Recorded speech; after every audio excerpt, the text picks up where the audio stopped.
Hey everyone, and welcome back to the channel. Have you ever thought about the air around you? I mean, really thought about it. We move through it every day, we breathe it in, but we rarely ever feel it. It seems like nothing, right? Well, what if I told you that this nothing is constantly pushing down on you with the weight of a small car?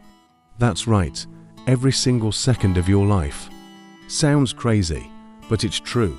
And it's all thanks to a powerful, invisible force called atmospheric pressure. Today, we're going to dive deep into what this pressure is, how it works, and why it doesn't crush us all into tiny pancakes.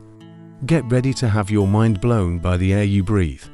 So, let's start with the basics. What is the atmosphere? It's a massive blanket of gas, mostly nitrogen and oxygen, that surrounds our planet. And just like anything with mass, this gas is pulled down by Earth's gravity. Imagine a giant, invisible column of air stretching from the top of your head all the way up to the edge of space, hundreds of kilometers high. That entire column has weight, and it's pushing down on the surface area of your body. That downward push is what we call atmospheric pressure. At sea level, the pressure is about 14.7 pounds per square inch. That means for every square inch of your skin, it's like having a 14.7 pound weight sitting on it. When you add that up over your whole body, it's a tremendous amount of force.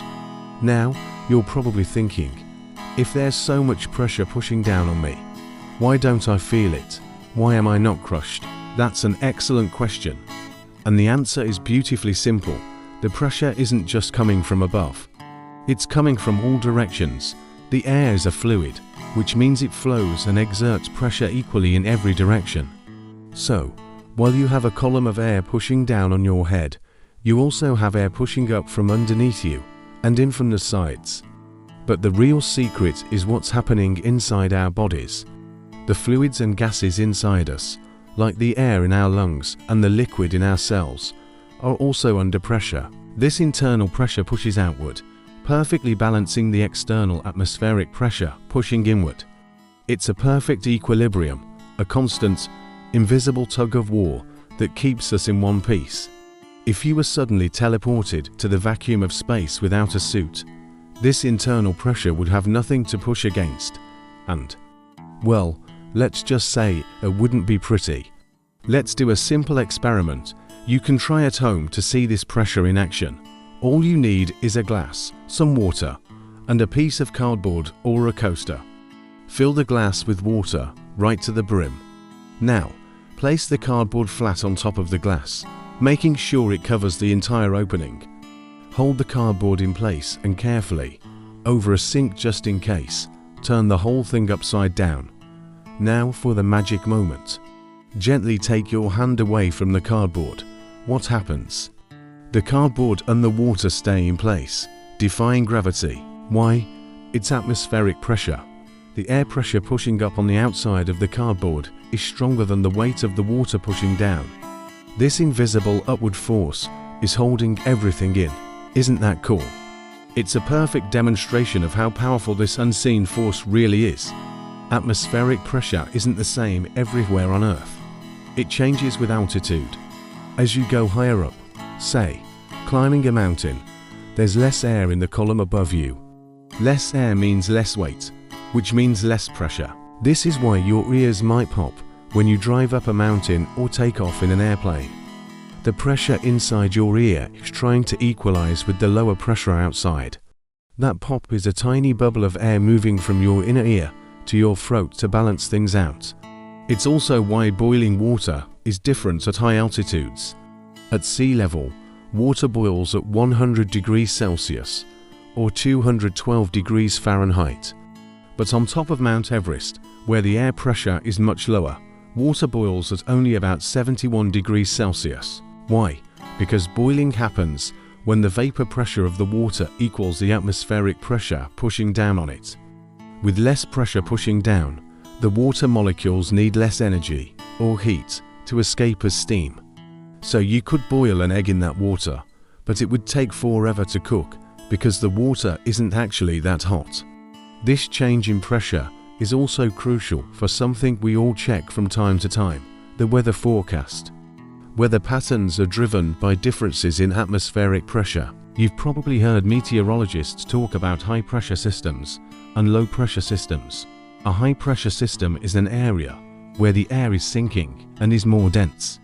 This sinking air usually suppresses cloud formation, leading to clear skies and calm weather. Think of a beautiful, sunny day. That's typically a high-pressure zone. On the other hand, a low-pressure system is where air is rising. As the air rises, it cools and condenses, forming clouds and precipitation. This is why low-pressure systems are associated with storms, wind, and rain. So, a barometer, the instrument used to measure atmospheric pressure, is one of a meteorologist's most important tools.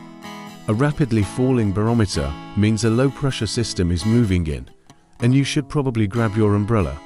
Let us look at another amazing historical example that demonstrated the power of atmospheric pressure: the Magdeburg hemispheres.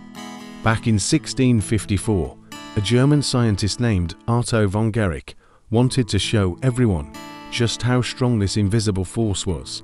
He had two large copper half spheres, or hemispheres, made. They fit together perfectly to form a sphere, but they weren't screwed or locked together. He placed them together and then used a pump to suck all the air out from the inside, creating a vacuum. Now, with the high atmospheric pressure on the outside and virtually no pressure on the inside pushing out, the two halves were held together by the force of the air alone. He then attached teams of horses to each hemisphere and had them pull in opposite directions. Even with multiple horses on each side, they couldn't pull the hemispheres apart. It wasn't until they let the air back inside that the spheres separated easily. This dramatic demonstration proved, beyond a doubt, the immense power of the atmosphere pressing in on us. So, atmospheric pressure isn't just some abstract scientific concept. It has real-world applications and effects all around us. It's what makes suction cups stick to the wall. When you press a suction cup against a surface, you force the air out from underneath it. The higher pressure outside then holds it firmly in place. It's also how a simple straw works.